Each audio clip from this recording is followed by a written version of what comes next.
tuturor și bine v-am regăsit la un nou episod din Roblox. Suntem aici împreună cu Paul, care nu ne poate saluta, dar are un nume ciudat. Haideți să vedem.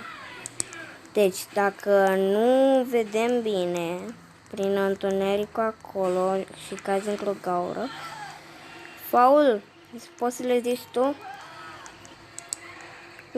Du-te tu primul, nu eu. Du-te tu primul.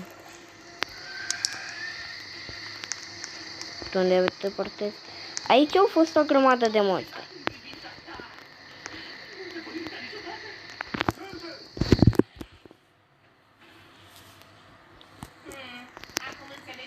Haide.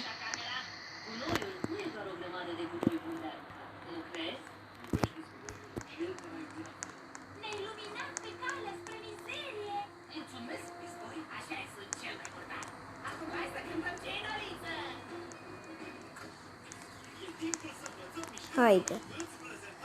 Nu o să facem nimic.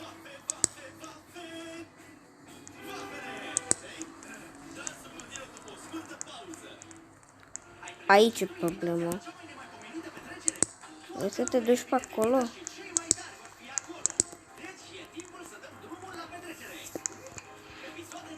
Vină după mine. Cat. A, tu vrei aici?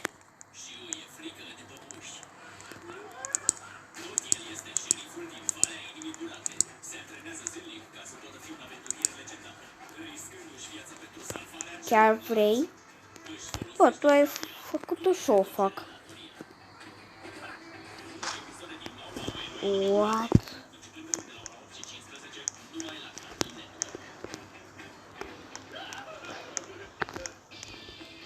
Mie mi-e frică.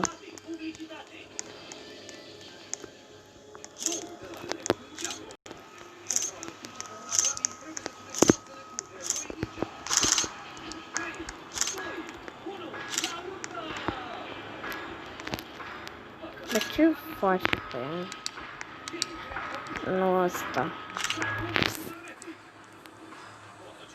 Bă, nu face nimic.